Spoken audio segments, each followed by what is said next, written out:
My question is linked to this topic and also to my own personal practice. So in my personal practice, I do a lot of body scanning, looking for emotions that are trapped. My question is... Can I just clarify? That body scanning practice, something you've done before, something you... Yeah, I've done it before. It's like a bit like Vipassana. Okay. And my question is it sometimes dangerous to release certain stuff, like releasing tension in the head? Because I've heard that before, that some stuff is not supposed to be released before other stuff is released. So please be more specific now, a little bit more, kind of like just for everyone's sake, and also I just want to really connect to your question. So if I do the meditation, I go into certain body parts. So for example, I go in the leg and I see if there's tension somewhere. Mm-hmm. And then, but there's also parts like, for example, in the head, where there's also tensions. And my concern is a bit that releasing certain stuff too early, mm-hmm. too deep, if that's in some way dangerous or can lead to negative outcomes. So these practices you learned somewhere in Vipassana retreats? No. I read a book about it and then I started it, and I noticed how... What kind of book? It's called The Awakening Body from Reginald A. Ray. And what is it? Do you remember what's the, like? There's a method, right? Obviously, what you're describing is a method. What is it based on? What are the premises behind that method? The lineage or the... No, not the lineage. That's not really important. Is it like a Westerner, Indian, it's a Westerner, Chinese? yeah. Westerner. Yeah. And what is the... what are the premises behind the methodology, like working with trapped energy in different parts of the body, right?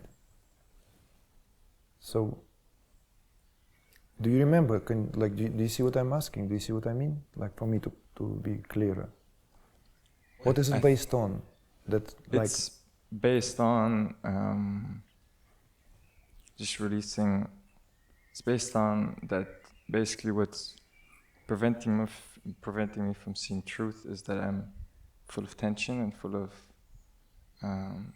trapped emotions, and that by releasing all these tensions, I'll be able to perceive truth. Okay. Were you trying to continue doing that in the sittings here? I try not to, but it's hard not to do it. Because you got in the habit of doing that. Yes, yeah.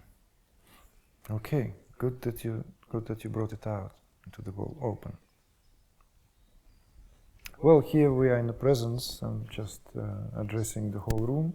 We are in the presence of that where variety of methodologies, perspectives, right?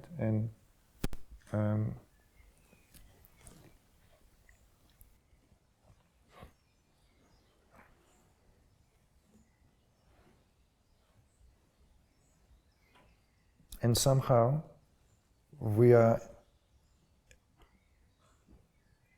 like, I'm almost on the fence with this, that English expression, sitting on a fence.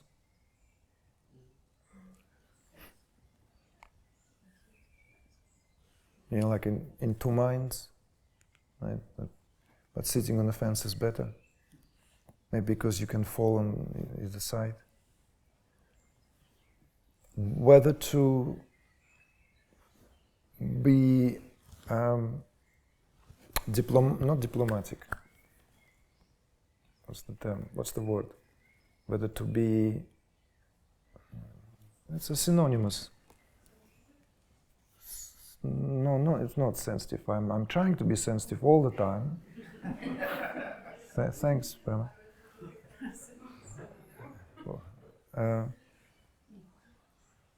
Whether to be, gosh, well, it's like diplomatic, political about it.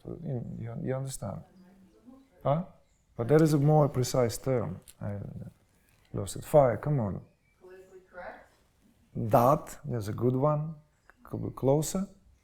Yeah, so on the fence between being politically correct without offending anyone and just busting it, like busting the, and it's often the case, you see, and I'm trying to I'm also understand that this is not a not always good approach. Please don't take it. I'm not trying to make fun at your expense. It's very serious for me, very serious when I come across techniques, methodologies, that people come from various different backgrounds, right? Practice. For instance, people come and it's like, I've been meditating for 10 years and then you learn how it was done and wow, we can just do one instruction and you will have better meditation than all these 10 years. So what do you do? Like cancel those 10 years with someone? Maybe it's easier to lean on the tradition. Well, that what was before. Easier to lean on kind of like I can almost let the tradition speaks. From the point of view of what we spoke so far, these methodologies are poor man's supper. All these kind of techniques. And there are many, many different variety, like in the New Age, we have witnessed proliferation and rise of variety of methodologies, variety of perspectives. Some of them really, really sound and solid. Not surprisingly, in most cases, when they come and have affiliation to tried and tested lineages and traditions. In many other cases, there is this propensity was to kind of bring novelty and as if like, like that's what it's all about, kind of, This is like, because these emotions trapped in the body in a somatic way. Well, from tantric point of view, no emotion is trapped in the body because emotions belong to another body altogether. Emotions belong not to the physical body. What is trapped is not an emotion in the body. Whether it's a lump, a tumor, as some kind of discomfort, discrepancy, or even a physical trauma, right? One twist one's ligament, one accidentally hit a knee. And from certain perspective, none of that is accidental. All this is connected to the psychosomatic experiences. The area heralds or acts as a reminder that there is some kind of dysfunction. There is some kind of, and there's a whole Chinese system. I forgot the name of this French doctor who did an extraordinary job back in the early 90s when he came up with this very vast volume. Unfortunately, I've never seen this work being translated into English, which is really, really, and it's like A to Z, right, of most commonly experienced alignments, and then you see that, literally, A to Z, and you see that its correlation to psychological and emotional states and what to look into. He's done that job, and it's all based on this ancient Chinese system that has its roots in Taoism. But all that the body has trapped emotions. Emotions are always in the heart, seated in the heart. And that's their domain. So what is being experienced, let's say some like stiff neck, stiff neck, can't move my neck, or it's painful to turn my neck, mobility is lost, right? Okay, the gross reason, too much time in front of computer, not enough movement, not enough exercise, right? So we don't just immediately go into that book. I sat for a whole week in front of computer screen, my neck is killing me, let's see what's emotionally am I not doing here right? And who knows, maybe there is an updated version, you open up, shut your computer, man, go outside and kick the ball a little bit, okay? Have some swim, play around a little bit. Now, when obvious reasons are immediately ruled out that that's not the case, then of course, what happens at the level of physiology, that stress has to find its way. Some kind of trauma or stress has to find its way. Where will it find its way? It will look for a variety of ways where to be dumped, where to be reposited. And actually, and this have been spoken in our programs, when that happens at the level of physiology, at a somatic level, we are better off for that, because our illness becomes the cue. There's a book by Peter Wilberg,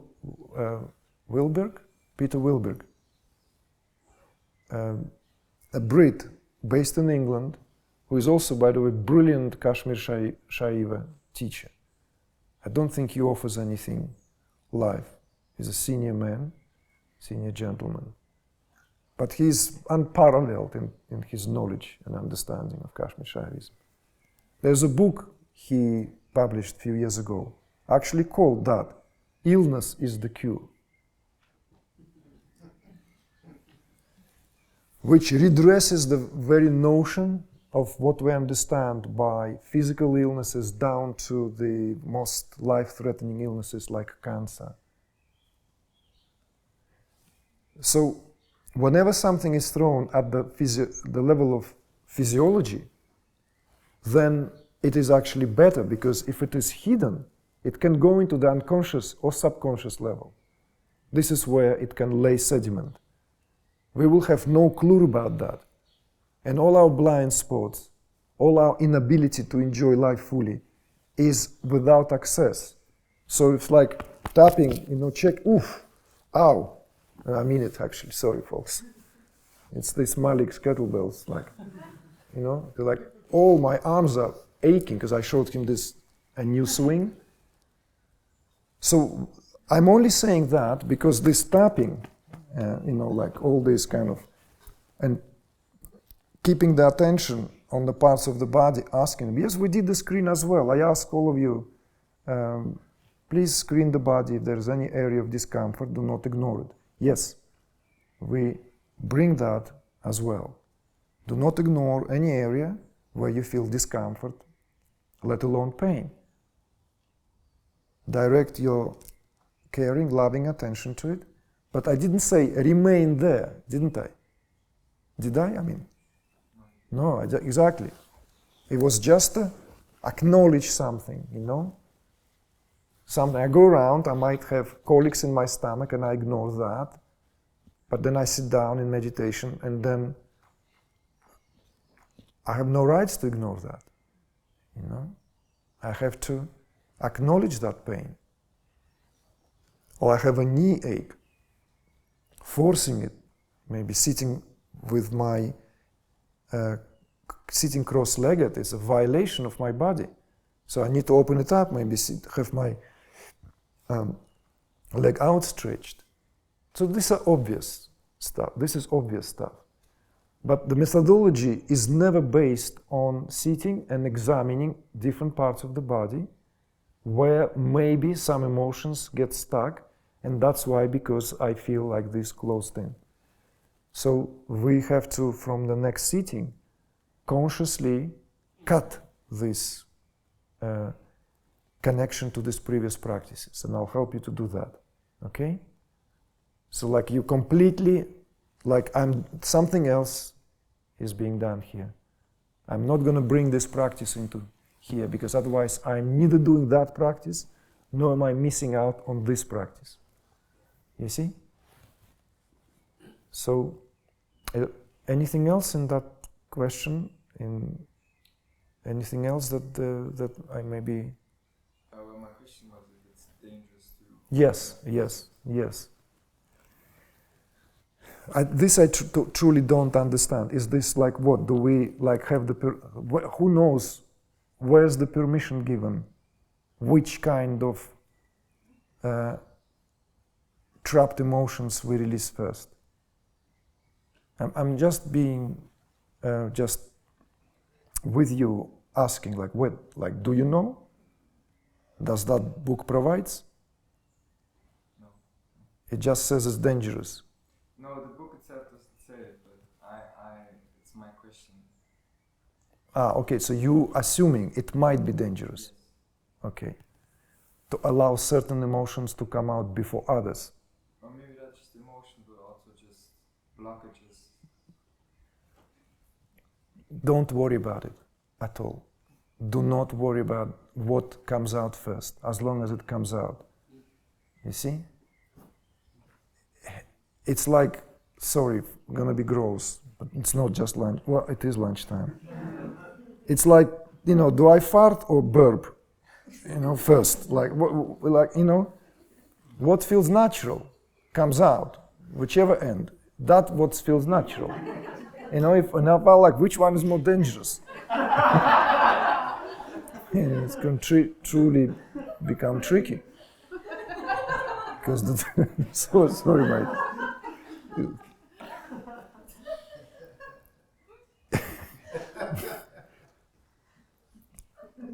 It can be dangerous. It can truly be dangerous. You're holding up here and you're holding up here, like it's a very explosive situation.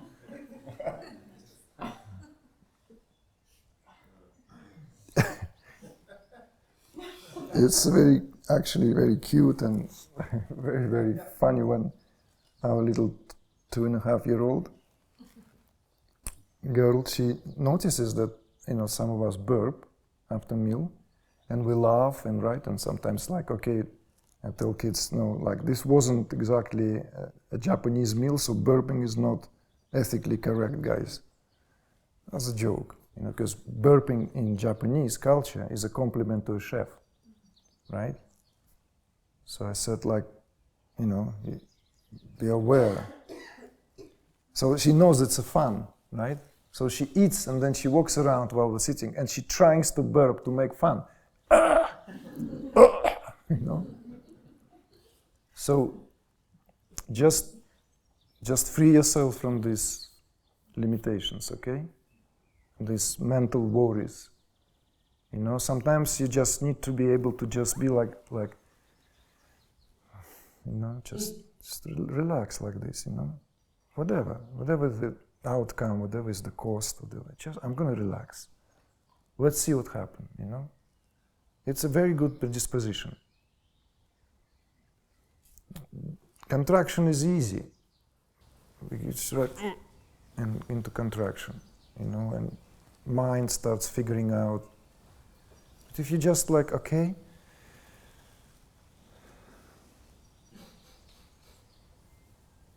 I'm going to be fully present to what rises on its own without trying to suppress it, nor chase it. Simple attitude.